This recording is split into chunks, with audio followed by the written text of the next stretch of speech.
లూకా శుభవార్త 1వ అధ్యాయము 39వ వచనం నుండి 45వ వచనం వరకు.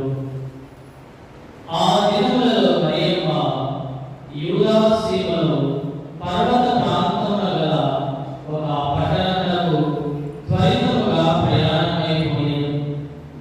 ఆమె జక్కయ్య ఇంటిలో ప్రవేశించి ఎలిజబెతమ్మకు వందనవచనము పలికెను.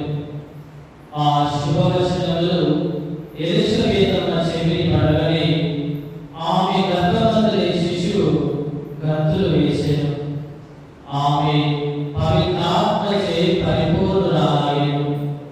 పిమ్మట ఎలిజబెతమ్మ ఎలుగెత్తి ఇట్లనెను, స్త్రీలందరిలో నీవు ఆశీర్వదింపబడిన దానవు, నీ గర్భఫలము ఆశీర్వదింపబడెను. నా ప్రభువు తల్లి నా యొద్దకు వచ్చుట నాకు ఎలాగో ప్రార్థించెను. నీ వందనవచనములు నా చెవిని సోకగలే. నా గర్భమందలి శిశువు ఆనందము చేయి గంతులు వేసెను. ప్రభువు పలికిన వాక్కులు నెరవేరునని విశ్వసించిన నీ వెంట ధన్యురాలు. ఇది క్రీస్తు సువిశేషము.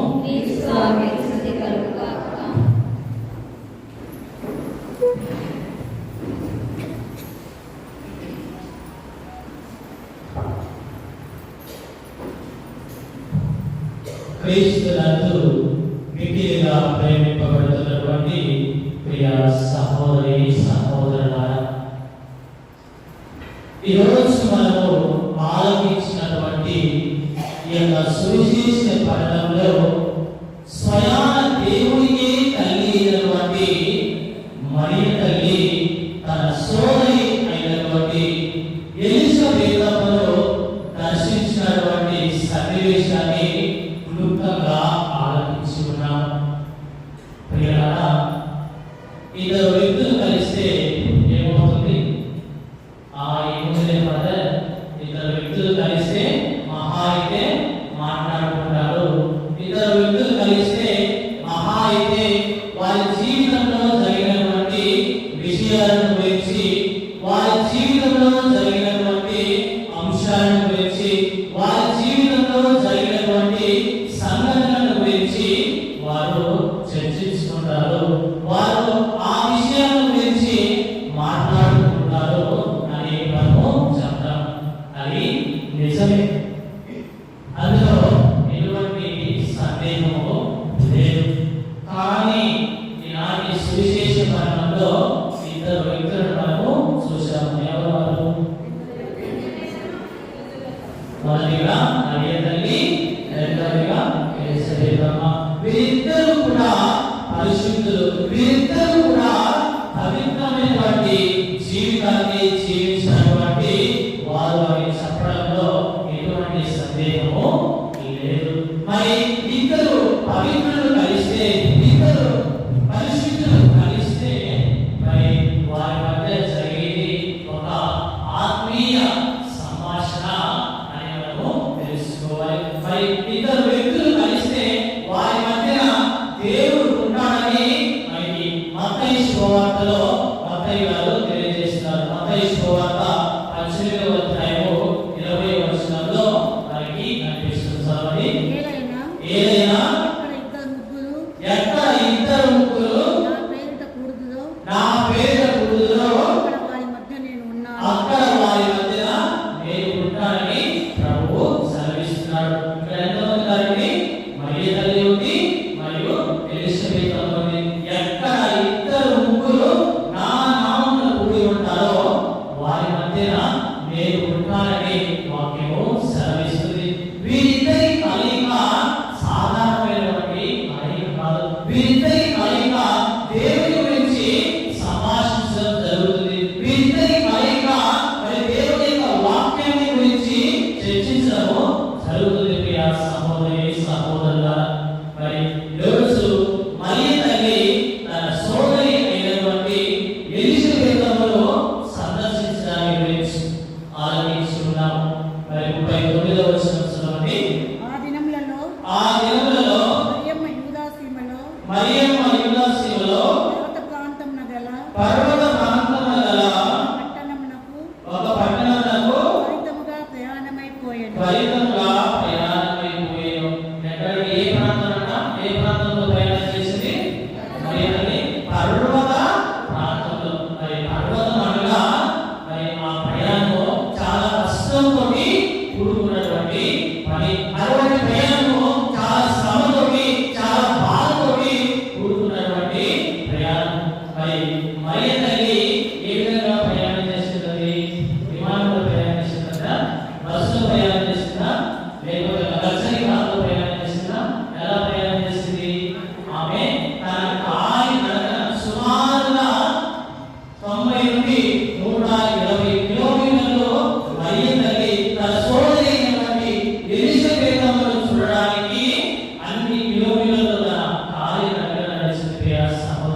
దగ్గరికి చేరుకుంది.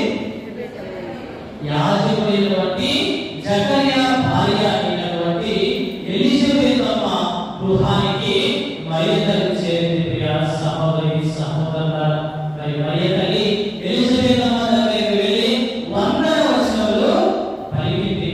వందన వచనంలో ఆ మరియ తల్లి ఎలిజబెత్ అమ్మతో పలుకగా మరి మన జీవితంలో ఒక గొప్ప అద్భుత కార్యాన్ని వారు చూడగలిగారు. ప్రియ సహోదరి సహోదరులారా, మరి మరియ తల్లి తాను ప్రయాణం చేసినప్పుడు స్లోగా పోయింది. వాక్యంలో సెలవిస్తుంది, త్వరగా మనం ఏదైనా ఒక ఫంక్షన్ కి లేదా శుభకార్యానికి వెళ్తే ఎంత అయిపోతుంది, ఇంట్లోనే మన మేకప్లకి దానికి గంటలేమో సరిపోతుంది. కానీ మరియ తల్లి త్వరగానే ఆమె త్వరగా ఎటువంటి ఆలస్యం చేయకుండా నిదానం చేయకుండా మరియ తల్లి ఫాస్ట్ గా ఎలిజబెత్ అమ్మ గృహానికి చేరింది. ప్రియ సహోదరి సహోదరులారా, మరి మరియ తల్లి అంత అర్జెంటుగా అంత ఎమర్జెన్సీగా మరి ఎలిజబెత్ అమ్మ గృహాన్ని చేరడానికి గల కారణము ఏమిటి అంటే లూకా సువార్త 1వ అధ్యాయము 36వ వచనంలోని, మీ చుట్టములో ఎలిజబెత్ అమ్మను చూడుము, ఆమె వయస్సు మళ్ళింది కదా, గొడ్రాలైన ఆమె గర్భము ధరించి ఇది 6వ మాసము. మరియ తల్లి ఎందుకు త్వరగా వెళ్ళింది అంటే మరియ తల్లి సోదరి అయినటువంటి ఎలిజబెత్ అమ్మ గొడ్రాలు అయినప్పటికీ కూడా దేవుని యొక్క అనుగ్రహం వలన తాను గర్భాన్ని ధరించింది. ప్రియ సహోదరి సహోదరులారా, మరి ఆ విషయం మరియ తల్లికి తెలియగానే మరియ తల్లి ఎంతగానో సంతోషపడింది, ఎంతగానో ఆనందపడింది. ఎందుకంటే ఎలిజబెత్ అమ్మ మరియ తల్లి యొక్క ఒక సోదరి. మరి మరియ తల్లి ఎలిజబెత్ అమ్మ వారిద్దరి మధ్య ఉన్నటువంటి సంబంధము ఒక ఆత్మీయమైనటువంటి సంబంధము. కాబట్టి మరియ తల్లి ఎలిజబెత్ అమ్మ గర్భం ధరించింది అన్న వార్త వినగానే ఎంతో సంతోషపడి ఎంతగానో ఆనందపడింది. ప్రియ సహోదరి సహోదరులారా, మరి వివాహమైన తరువాత వివాహమైన ఒక సంవత్సరానికి ఒక డైలాగ్ వస్తుంది. ఏంటి డైలాగు చెప్పండి. వివాహమైన తర్వాత ఒక సంవత్సరానికి ఒక డైలాగ్ వస్తుంది. ఏంటి డైలాగు?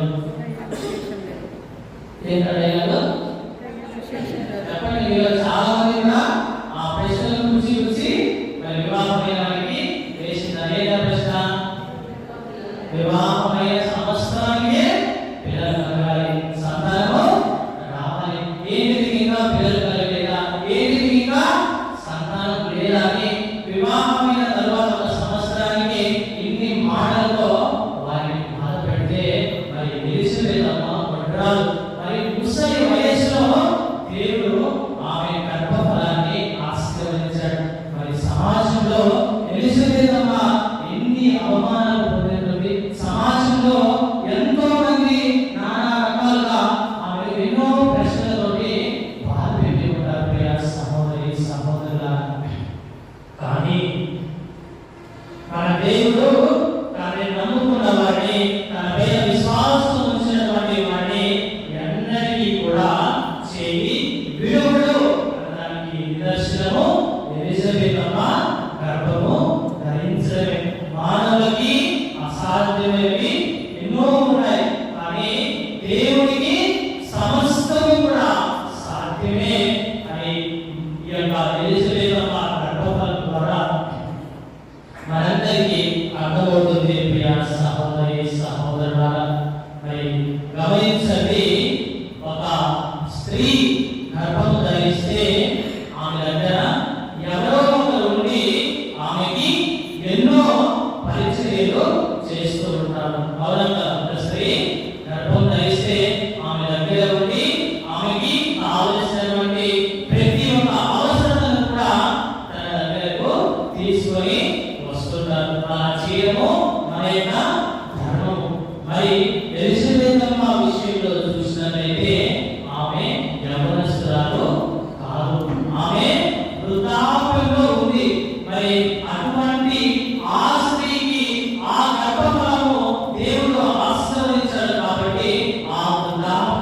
సమయంలో ఆ ఎలిషబెతుకు ఇంకా ఎంతగానో సహాయము అవసరము. మరి ఆ సమయంలోనే, అటువంటి సందర్భంలోనే మరి దేవుని తల్లి అయినటువంటి మరియ తల్లి తన ఇంటికి వెళ్ళడము మనము వాక్యంలో వినియోగ ప్రియ సహోదరి సహోదరులారా. మరి ఎలిషబెతమ్మ అడగలేదు మరియ తల్లి, నాకు సహాయం చేయి, నాకు వచ్చి పరిచర్యలు చేయని. సహాయము అడగకపోయినా కానీ మరియ తల్లి వారి యొక్క అవసరతను గుర్తించింది. ఇదిగో ఎలిషబెతమ్మకు ఈ సమయంలో ఒక తోడు అవసరము, ఈ సమయంలో ఒక సహాయము అవసరము. కాబట్టి మరియ తల్లి ఎలిషబెతమ్మ గృహానికి వెళ్ళి ఆమెకు కావలసినటువంటి సహాయము, ఆమెకు కావలసినటువంటి పరిచర్యలన్నీ కూడా చేయసాగింది. సహోదరి సహోదరులారా, అదేవిధంగా మరియ తల్లి యోహాను సువార్త 2వ అధ్యాయము 3-4 వచనాల్లో మనము చూసినట్లయితే, కానాపనే పెళ్లి విధిలో ద్రాక్షారసము అక్కడ కొరతపడుతుంది. అక్కడ ఎవరు అడగలేదు, ఇదిగో మాకు ద్రాక్షారసము తక్కువ పడింది అని ఎవరు కూడా మరియ తల్లి అడగలేదు. ఏ విధంగా అయితే ఎలిషబెతమ్మ విషయంలో మరియ తల్లి తన యొక్క అవసరతను గుర్తించిందో, మరి ఈ పెళ్లి విషయంలో కూడా ద్రాక్షారసం తక్కువైంది అన్నటువంటి విషయాన్ని మరియ తల్లి మాత్రమే గమనించింది. వారి అవసరాన్ని మరియ తల్లి గుర్తించింది. కాబట్టి మరి వారి యొక్క అవసరాన్ని క్రీస్తు ప్రభువుకు చెప్పి వారి యొక్క అవసరాన్ని తీర్చింది. సహోదరి సహోదరులారా, అడిగితే సహాయం చేసేవారు సాధారణమైనటువంటి మనుషులు. మరి అడగకుండా సహాయం చేసేవారే క్రైస్తవులని మనము నిరూపించాలి. అడిగితే సహాయం చేసేవారు సాధారణమైనటువంటి మనుషులు. అడగకుండా సహాయం చేస్తే అప్పుడే నీవు నేను కూడా ఆ క్రీస్తు ప్రభువుని నమ్ముకున్నటువంటి విశ్వాసులుగా, ఆ క్రీస్తు ప్రభువును ప్రేమిస్తున్నటువంటి విశ్వాసులుగా మనము పరిగణించబడతాం. ప్రియ సహోదరి సహోదరులారా, మరి మరియ తల్లి ఎలిజబెతమ్మ గృహంలో ఆమె ప్రసవించేంత వరకు కూడా మరియ తల్లి ఎలిజబెత్ గృహంలో ఉంది.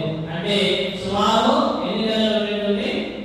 సుమారుగా 6వ నెలలో ఇంటికి వెళ్తే సుమారు అంటే 3 సంవత్సరముల కాలం పాటు మరియ తల్లి ఎలిజబెతమ్మకు సేవలు చేస్తూ ఉంది. దేవుని బిడ్డలారా, మరి మన జీవితాన్ని మనం పరిశీలించి చూసినట్లయితే మన జీవితంలో మరి ఎవరైనా ఉన్నత స్థానంలో ఉంటే, లేదా ఒక ధనవంతుడు ఒక పేదవాడికి సహాయం చేయాలంటే మనలో చాలా మంది కూడా సాహసించారు సహాయం చేయడానికి.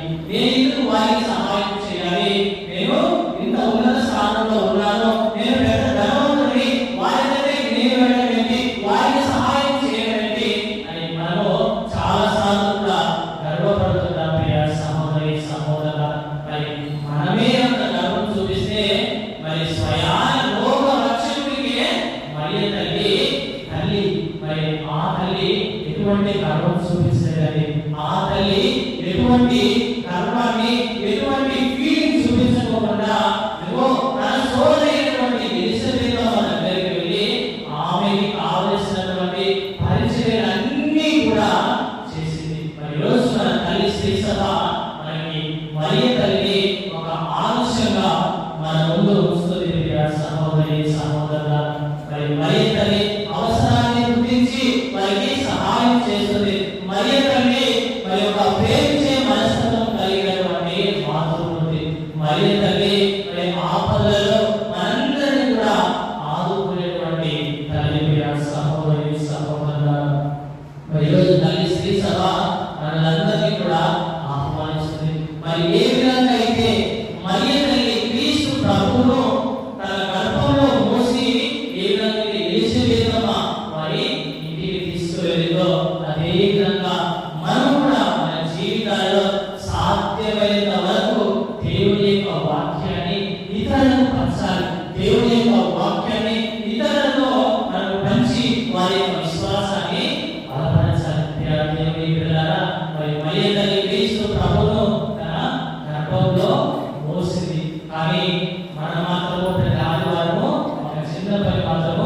చేయడం లేదు. ఏంటని మనము కనీసము బైబిల్ కూడా మోయలేకపోతున్నాము. బైబిల్ మీద మర్చిపోతామేమో కానీ సెల్ ఫోన్ మాత్రము ఖచ్చితంగా గుర్తుపెట్టుకుంటాము. బైబిల్ మీద మర్చిపోవచ్చు కానీ సెల్ ఫోన్ మాత్రము ఖచ్చితంగా మన జోబులోనో లేకపోతే మన పర్సులో పెట్టుకొని వస్తుంటాం. మరి తల్లి అంత కష్టపడి అన్ని బాధలు అనుభవించి క్రీస్తు ప్రభువును మూసి మరి ఆ తల్లి ఏ విధంగా అయితే ఎలిజబెత్ గృహానికి వెళ్ళి అక్కడ మరి క్రీస్తు ప్రభువును ప్రకటించిందో, క్రీస్తు ప్రభువు సాక్ష్యంగా నిలిచిందో, మరి మనము కూడా మనకు సాధ్యమైన వరకు సహోదరి సహోదరుల ద్వారా దేవుని యొక్క వాక్యాన్ని ఇతరులకు పంచాలి. మన విశ్వాసంతో పాటు మన సహోదరుల విశ్వాసాన్ని కూడా పెంచడము మన బాధ్యత సహోదరి సహోదరుల. మరి ఈరోజు ఆగమన కాల వృత్తంలోని ఎన్నో క్యాండిల్ వెలిగించాము. రెండో ఈరోజు ఆ వృత్తంలో ఉన్నటువంటి 4వ ప్రవృత్తిని వెలిగించున్నాము. ఆ 4వ ప్రవృత్తి అలాంటి ఆ 4వ ప్రవృత్తిలో ఉదాహరణ మరి ఆ ప్రవృత్తిని దేవుడుల ప్రవృత్తి లేదా ప్రేమ భక్తి అని పిలుస్తారు. లూకా సువార్త 1వ అధ్యాయము 42వ వచనము మరి 41వ వచనంలో చూసినట్లయితే ఏ విధంగా అయితే మరి ఎలిజబెత్ అమ్మ మరియ తల్లితో పవిత్రాత్మ చేత ఆమె కొన్ని మాటలు పలికింది. దేవుని ఇక్కడ చదవండి. లూకా సువార్త 1వ అధ్యాయము 42వ వచనం. ఆ శుభవచనములు ఎలిజబెత్ అమ్మ చెవి పడగానే ఆమె గర్భమందలి శిశువు గంతులు వేసెను. ఆమె పవిత్రాత్మచే పరిపూర్ణురాలైన ప్రశ్న పిమ్మడి ఎలిజబెత్ అమ్మ ఎలుగెత్తి కలెను. స్త్రీ అందరిలో నీవు ఆశీర్వదింపబడినదానివో, నీ గర్భఫలము ఆశీర్వదింపబడెను. ఈ వాక్యాల్లో ఎలిజబెత్ అమ్మ మరియ తల్లి గురించి తెలియజేస్తుంది. ఎలిజబెత్ అమ్మ ఊరికి అలాగా చెప్పలేదు. ఎలిజబెత్ అమ్మ మీద ఏముంది? ఎలిజబెత్ అమ్మ పవిత్రాత్మ చేత పరిపూర్ణురాలైంది. పవిత్రాత్మను పొందుకున్న తర్వాత ఎలిజబెత్ అమ్మ మరియ తల్లి గురించి ఈ విధంగా స్త్రీలందరిలో కూడా నీవు ఆశీర్వదింపబడినదాన్ని. ప్రియ సహోదరి సహోదరులారా, మరి ప్రపంచంలో చూసినట్లయితే ఎన్నో కోట్ల మంది స్త్రీలు మనకు కనిపిస్తారు. అన్ని కోట్ల మంది స్త్రీలలో మరి ఎలిజబెత్ అమ్మ గారు మరియ తల్లిని చూసి ఇదిగో స్త్రీలందరిలో కూడా మరి ఆశీర్వదింపబడినారు, ఈ గర్భఫలము ఆశీర్వదింపబడినని మరి ఎలిజబెత్ అమ్మ పవిత్రాత్మ పరిపూర్ణాలై ఈ వాక్యాన్ని తెలియజేస్తుంది. మరి ఆ సమయంలో మరియ తల్లి ఆనందపడాలో బాధపడాలో కూడా తెలియలేదు. ఎందుకు బాధపడుతూ ఉందంటే మరి యూదుల ఆచార సాంప్రదాయాల ప్రకారము వివాహము కాకముందు ఎవరైనా ఒక కన్య గర్భం ధరిస్తే వారు ఏం చేస్తారు? రాళ్ళతో కొట్టి వారిని చంపేస్తారు. ఒక రకమైనటువంటి అలజడి మరియమ్మ హృదయంలో ఉంది. ఒక రకమైనటువంటి ఒక ఆందోళన, ఒక రకమైనటువంటి బాధ మరియ తల్లి హృదయంలో ఉంది. ఇదిగో నేను వివాహం నాకు ఇంకా కాలేదు, నాకు నిశ్చితార్థం మాత్రమే జరిగింది. వివాహం జరగకముందు ఇటువంటి కార్యం నా జీవితంలో జరిగితే సమాజం నా గురించి ఏమనుకుంటుందో, సమాజంలో నన్ను ఎన్నెన్ని మాటలు అనుకుంటుందో అన్నటువంటి ఒక రకమైనటువంటి అలజడి, ఒక రకమైనటువంటి ఆందోళన మరియ తల్లి హృదయంలో ఉంది. దేవుని బిడ్డలారా, అయినప్పటికీ కూడా మరియ తల్లి దాన్ని విడనాడకుండా దేవుని యొక్క ప్రణాళికకు తలవంచి ఇదిగో నేను నీ యొక్క దాసురాలను, నీ చిత్త ప్రకారము, నీ ప్రణాళిక ప్రకారము నాకు జరుగుగాక అని మరియ తల్లి తనను తాను తగ్గించుకుంది. సహోదరి సహోదరులారా, అదేవిధంగా ఎలిజబెత్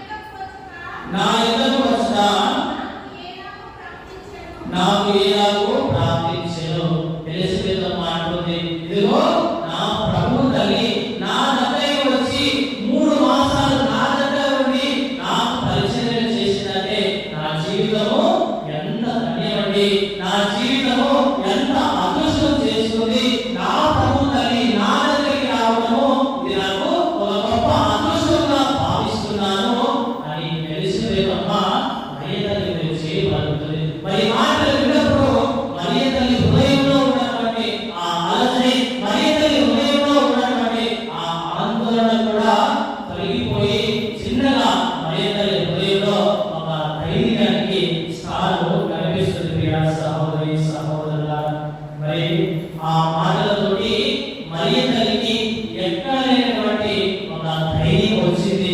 ఆ భయము ఆందోళన మరి ఆమె హృదయంలో ఉన్నటువంటి అలజడి అంతా కూడా తొలగింపబడింది. ఇదిగో నీవు ప్రభువు తల్లివి అని తెలిసేదమ్మా చెప్పగానే మరియ తల్లిలో ఒక రకమైనటువంటి ధైర్యము, కొండంత బలము మరియ తల్లికి వచ్చింది. ప్రియ సహోదరి సహోదరుల, అంత ధైర్యం వచ్చింది కాబట్టి మరి మరియ తల్లి హృదయము ఆనందంతో, మరియ తల్లి హృదయం ఎంతో సంతోషంతో ఒక స్తోత్ర గీతాన్ని పాడుతూ ఉంది. అప్పుడు మరియమ్మ ఇట్లు పలికెను, నా హృదయము ప్రభువును స్తుతించుచున్నది, నా రక్షకుడు దేవుని యందు నా ఆత్మ ఆనందించుచున్నది.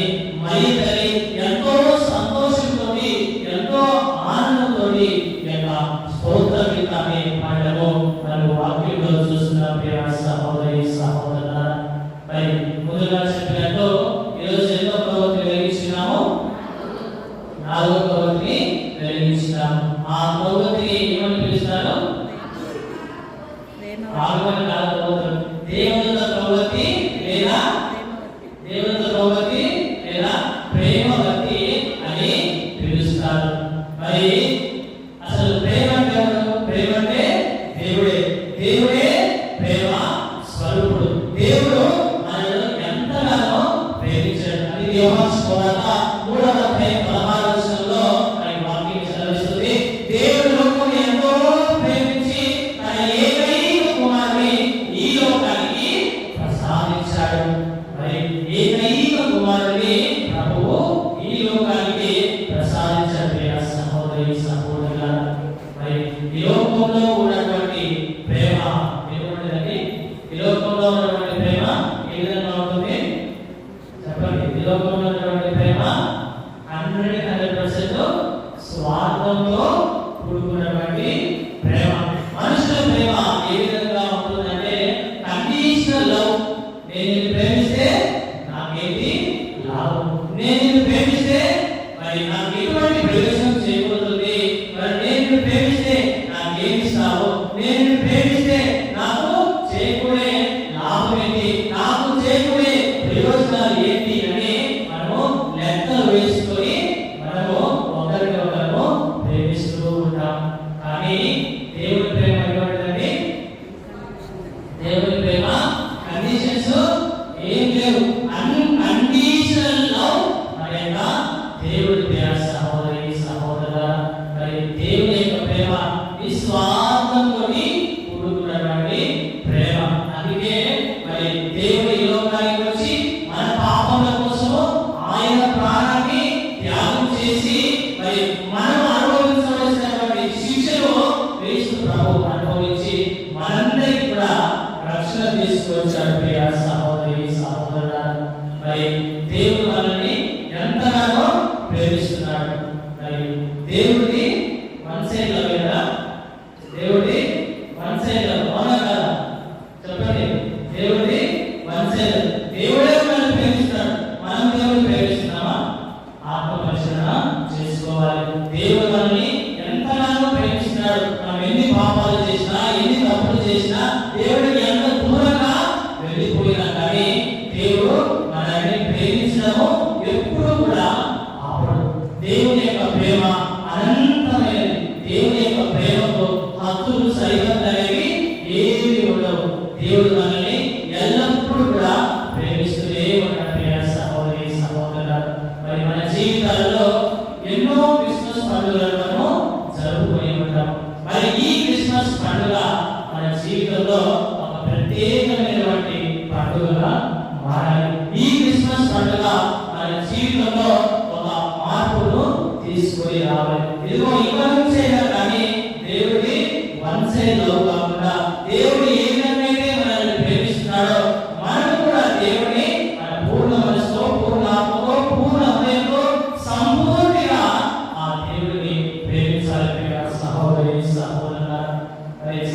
సాధారణంగా మనం ఏం చేస్తామంటే ఈ లోకంలో మనుషుల కంటే వీరిని ఎక్కువగా ప్రేమిస్తాము.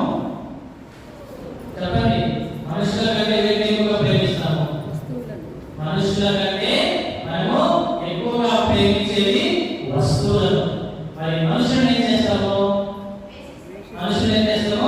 ద్వేషిస్తాము. అది అంతా రివర్స్ చేస్తాం. మనుషులను ప్రేమించాలి, వస్తువులను ద్వేషించాలని చెప్పట్లేదు. మనుషులని మొట్టమొదటిగా మనుషులకి ప్రయారిటీ ఇవ్వాలి, మనుషులను ప్రేమించాలి. అలా చేయకుండా మనం వస్తువులను ప్రేమిస్తున్నాము, మనుషులను ద్వేషిస్తున్నాము. ఇదిగో ఈ క్రిస్మస్ పండుగ కూడా మన జీవితంలో ఒక మార్పు అనేది తీసుకురావాలి. ఈ పగ, ద్వేషము, గర్వము ఇవన్నీ కూడా తొలగించుకొని క్రీస్తు ప్రభువు మన యొక్క హృదయంలో జన్మించాలి. మన యొక్క హృదయంలో జన్మించాలి అంటే ఈ యొక్క హృదయంలో ఆ ప్రభువుకి మనము స్థానం అనేది ఇవ్వాలి. ఆ స్థానం ఇవ్వాలి అంటే మనం మంచి పరిశుద్ధమైనటువంటి జీవితాన్ని జీవించాలి. ఏ విధంగా అయితే ఎలిజబెత్ అమ్మ మరియమ్మ కలయికలో ఒక ఆధ్యాత్మిక సంభాషణగా మారిందో, మరి మనం కూడా ఇతరులను కలిసినప్పుడు ఒక ఆధ్యాత్మిక సంభాషణగా మారాలి.